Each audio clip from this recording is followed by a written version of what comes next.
5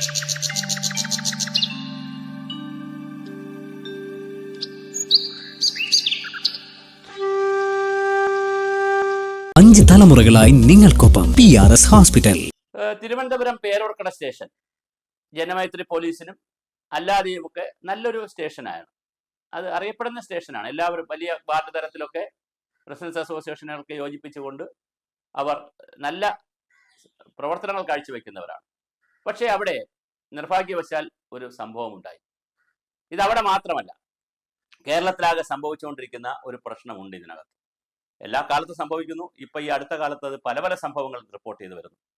മധുവിനെ നമ്മൾ തല്ലിക്കൊന്നു, നമ്മളാണ് തല്ലിക്കൊന്നത്, 4-5 പേരല്ല കൊന്നത്. മധുവിനെ കൊന്നത് ഈ സമൂഹമാണ്.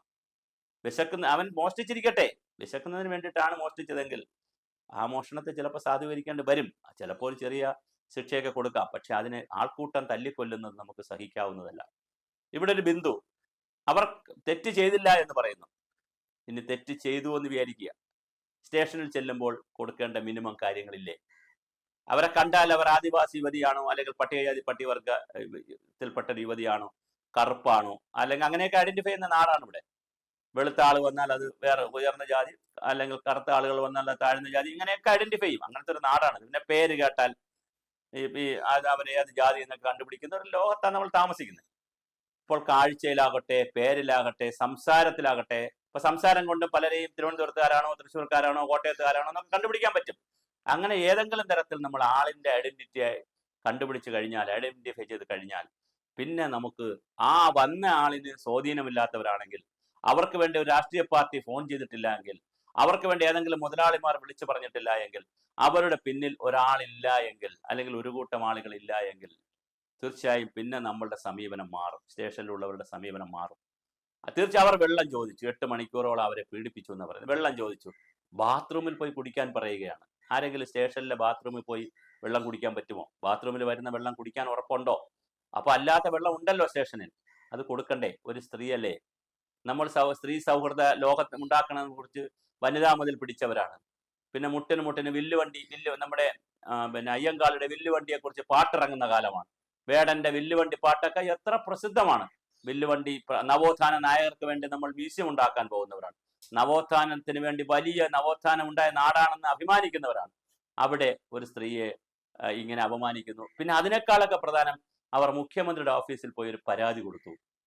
പിണറായിയുടെ ഓഫീസിൽ പോയി ഒരു പരാതി കൊടുത്തു. ആ പരാതി വാങ്ങി വായിച്ചു നോക്കണ്ടേ? ആ പരാതി വാങ്ങി വെച്ചതിന് ശേഷം ഞങ്ങൾ വേണ്ടത് ചെയ്യാമെന്ന് പറയണ്ടേ? പോലീസിനോട് വേണ്ടത് ചെയ്യാമെന്ന് പറയണ്ടേ?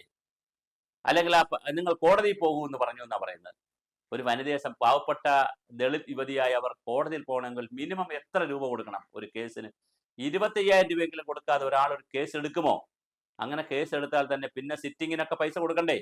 25,000 രൂപ കേസ് എടുക്കുന്നത് സാധാരണ വക്കീലായിരിക്കും. ഒരു 50,000 രൂപയെങ്കിലും ഒരു മീഡിയം ലെവലിലുള്ള വക്കീലിന് കൊടുക്കേണ്ടി വരും. അപ്പൊ 50,000 രൂപ കൊടുക്കുക എന്ന് പറഞ്ഞാൽ എന്തിനു വേണ്ടി കൊടുക്കണം? ചെയ്യാത്ത കുറ്റത്തിന്, ഇല്ലാത്ത കേസിന് പോലീസ് പിടിച്ചോണ്ട് പോയതിനോ? തെറ്റ് ചെയ്തിട്ടാണെങ്കിലും കുഴപ്പമില്ല, തെറ്റ് ചെയ്യാത്തതിന് പോലീസ് പിടിച്ചോണ്ട് പോയതിന് 50,000 രൂപയോ അല്ലെങ്കിൽ 25,000 രൂപയോ കൊടുത്ത് കേസ് പറയണോ? മുഖ്യമന്ത്രിയുടെ ഓഫീസിൽ വന്ന് പരാതി പറയുമ്പോൾ നിങ്ങൾ പോയി കേസ് കൊടുക്കൂ എന്ന് പറഞ്ഞാണോ ഉപദേശിക്കുന്നത്? എനിക്ക് പിന്നെ അതിന്റെ ആവശ്യം, ഈ സംവിധാനങ്ങളുടെ ആവശ്യമില്ലല്ലോ. ആ കൊടുത്ത പരാതി ഒന്ന് വായിച്ചു നോക്കണ്ടേ അവരുടെ മുമ്പിൽ വെച്ച്? പരാതി കേൾക്കുകയും പരാതിയിൽ പറയുന്ന എഴുതിക്കൊണ്ട് വന്നിരിക്കാനത് വായിക്കുകയും അതിനനുസരിച്ച് അത് വിശദീകരണം ചോദിക്കുകയും ഒക്കെ ചെയ്യുമ്പോൾ തന്നെ പകുതി ആശ്വാസം കിട്ടും. നാളെ പോലീസ് സ്റ്റേഷനിൽ നിന്നോ കോടതിയിൽ നിന്ന് നീതി കിട്ടുന്നതിനേക്കാൾ ആദ്യത്തെ നീതി കിട്ടുന്നത്, ആദ്യത്തെ സന്തോഷം കിട്ടുന്നത് മുഖ്യമന്ത്രിയുടെ ഓഫീസിൽ ചെന്ന് അവിടെ ഇരിക്കുന്ന ആരായാലും അവർ പരാതി വാങ്ങി വെച്ച് ആ പരാതി ഒന്ന് വായിച്ചു നോക്കി, ആ വനിതയെ, ആ ദളിത് യുവതിയെ ഒന്ന് ആ സഹോദരിയെ ഒന്ന് സമാശ്വസിപ്പിച്ച പൊക്കോളൂ, നമ്മളിത് അന്വേഷിക്കാം, വേണ്ടത് ചെയ്യാം, നിങ്ങൾക്ക് കോടതിയിൽ വേണമെങ്കിൽ പോകാം എന്നൊക്കെ പറഞ്ഞ് അവരെ സമാശ്വസിപ്പിക്കുന്നതിന് പകരം ആ അപേക്ഷ നൂത്തുപോലും നോക്കാതെ, തുറന്നു പോലും നോക്കാതെ വാങ്ങി മേശപ്പുറത്ത് വയ്ക്കുന്ന, അങ്ങനെ 10,000-കണക്കിന് അപേക്ഷകൾ ചവറ്റുകുട്ടയിലേക്ക് പോകുന്ന ഒരു വ്യവസ്ഥിതി നമുക്ക് ചിന്തിക്കാൻ കഴിയുമോ?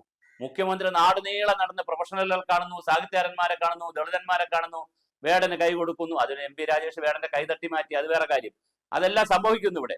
അങ്ങനെ ഒരു വശത്ത് മുഖ്യമന്ത്രി ജനകീയതയിൽ നിന്ന് ജനകീയതയിലേക്ക് പോകുന്നു, വീണ്ടും ഭരണത്തിൽ വരാനുള്ള തത്രപ്പാടിലേക്ക് ഓടുമ്പോൾ പാവപ്പെട്ട ആദിവാസികൾ, പട്ടികജാതി പട്ടികവിഭാഗത്തിൽപ്പെട്ടവർ, ദളിതന്മാർ ഉൾപ്പെടെയുള്ളവർ ഇനി എന്നാണ് നീതി കിട്ടുക?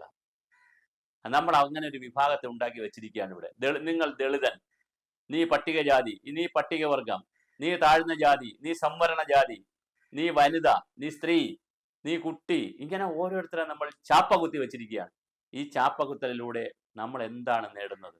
ഇനിയും ഈ ആർട്ടിഫിഷ്യൽ ഇന്റലിജൻസിന്റെ കാലഘട്ടത്തിൽ 21ാം നൂറ്റാണ്ടിന്റെ ഈ പുതിയ യുഗത്തിൽ മാനവരാശിയുടെ വലിയ മോചനമൊക്കെ നടന്ന, നവോത്ഥാന പോലുള്ള ഒരുപാട് പ്രവർത്തനങ്ങൾ നടന്ന ഈ മണ്ണിൽ ഗുരുദേവന്റെ, ചട്ടമ്പിസ്വാമികളുടെ, അയ്യാഗുരുവിന്റെ, ആദിശങ്കരന്റെ, അയ്യങ്കാളിയുടെ ഒക്കെ ജന്മം നൽകിയ മഹത്തായ ഈ മണ്ണിൽ എന്താണ് വീണ്ടും വീണ്ടും ഇങ്ങനെ വീണ്ടും വീണ്ടും ഓരോ ദിവസവും ഇത്തരം കേസുകൾ കണ്ടുകൊണ്ടിരിക്കുന്നു? പോലീസിനെ സസ്പെൻഡ് ചെയ്തു, ആ SIയെ സസ്പെൻഡ് ചെയ്തു, സിവിൽ പോലീസ് ഓഫീസർമാർക്കെതിരെ സസ്പെൻഷൻ വരും, ചിലപ്പോൾ അവർ കുറച്ചു കാലം സസ്പെൻഷൻ കഴിഞ്ഞ് തിരിച്ചു വരും. ഇതെല്ലാം സംഭവിക്കും. അതെല്ലാം അതിൻ്റെ നടപടിക്രമങ്ങളാണ്. അതിനകത്തൊന്നും എനിക്ക് അഭിപ്രായമില്ല. പക്ഷേ നമ്മുടെ പോലീസ് ആയാലും നമ്മുടെ ഉദ്യോഗസ്ഥ സംവിധാനമായാലും എന്താണ് ഇങ്ങനൊരു മാനസികാവസ്ഥ? അതിനെന്താണ് പരിഹാരം? പരിശീലനമാണോ? ശിക്ഷാ നടപടികളാണോ? ഒരു സാംസ്കാരികമായ ഒരു മുന്നേറ്റമാണോ? ജനകീയമായ ഇടപെടലാണോ? എന്താണ് അതിന് പരിഹാരം? ആ പരിഹാരം തേടുക എന്നുള്ളതാണ് പ്രധാനം. ആരുടെയെങ്കിലും, എല്ലാവരുടെ മനസ്സിലും ഈ ജാതിയുടെ ഒരുപാട് ഉപായങ്ങൾ കിടപ്പുണ്ട്. പക്ഷെ അതൊക്കെ പുറത്തു വരുന്നതാണോ? എങ്കിൽ അതൊക്കെ പുറത്തു വരാത്ത, പ്രത്യേകിച്ച് സിവിൽ സർവീസിൽ, നമ്മുടെ ഉദ്യോഗ സംവിധാനത്തിൽ, ബ്യൂറോക്രസിയിൽ, പൊളിറ്റിക്കൽ ലീഡർഷിപ്പിലൊക്കെ ഇത് പുറത്തു വരാത്ത, ജാതിയൊക്കെ ആയിക്കോളൂ, പേരിൽ വരെ ജാതിയുണ്ട്, ജാതിയും അതൊക്കെ വെച്ചോളൂ, പക്ഷെ ഉള്ളിൽ ഇതെല്ലാം വച്ചിട്ട് പുറത്ത് ഒരു കാരണവശാലും ഇതൊന്നും എടുത്ത് വരുന്ന, നമ്മളെ തേടിയെത്തുന്ന ആളുകളെ, അത് ഉപഭോക്താവിന്റെ രൂപത്തിൽ വന്നാലും പരാതിക്കാരുടെ രൂപത്തിൽ വന്നാലും, ഏതെങ്കിലും ആരെങ്കിലും പരാതി നൽകിയാൽ ആരെങ്കിലും പിടിച്ചോണ്ട് വന്നാലും, അവർ തെറ്റുകാരാണെന്ന് തെളിയിക്കുന്നത് വരെ, തെളിയിച്ചു കഴിയുമ്പോൾ ചിലപ്പോൾ കുറച്ച് തെറിയൊക്കെ നമ്മൾ അല്ലെങ്കിൽ ചെറിയ ബഹളമൊക്കെ ഉണ്ടാക്കും, തല്ലൊക്കെ ചിലപ്പോൾ കൊടുക്കാറുണ്ട് പോലീസ്. പക്ഷെ അതിനൊന്നും ഒരു വകുപ്പില്ല. അതൊക്കെ നിയമവിരുദ്ധമാണ്. അതങ്ങനെ ഇരിക്കുമ്പോഴാണ് ഒരു നിരപരാധിയെ കൊണ്ടുവരുന്നു, ചെയ്യാത്ത തെറ്റിന് കൊണ്ടുവരുന്നു, അവർക്ക് എല്ലായിടത്തുനിന്നും പീഡനം കിട്ടുന്നു. സ്ത്രീ ശാപം ഏറ്റുവാങ്ങരുത് നമ്മൾ. പ്രത്യേകിച്ച് ആദിവാസി ദളിത് വിഭാഗത്തിന്റെ ശാപം എത്രയോ വർഷങ്ങളായി നമ്മൾ ഇതിൽ കേൾക്കുന്നു. വീണ്ടും വീണ്ടും മധുമാരും ബിന്ദുമാരും ഉണ്ടായിക്കൊണ്ടേയിരിക്കുന്നു എന്നുള്ളത് വളരെ നാണക്കേടാണ്. ലോകത്തിന്റെ മുന്നിൽ നമ്മൾ വീണ്ടും അപഹാസ്യതരാകും. കുനിഞ്ഞു മാത്രമേ മലയാളിക്ക് നിൽക്കാൻ കഴിയൂ. നിവർന്നു നിൽക്കണമെങ്കിൽ തീർച്ചയായും നവകേരളം ഉണ്ടാക്കുന്നതിൽ, നവകേരളത്തിൽ എവിടെയാണ് ബിന്ദു, എവിടെയാണ് ഈ ആദിവാസി സ്ത്രീ?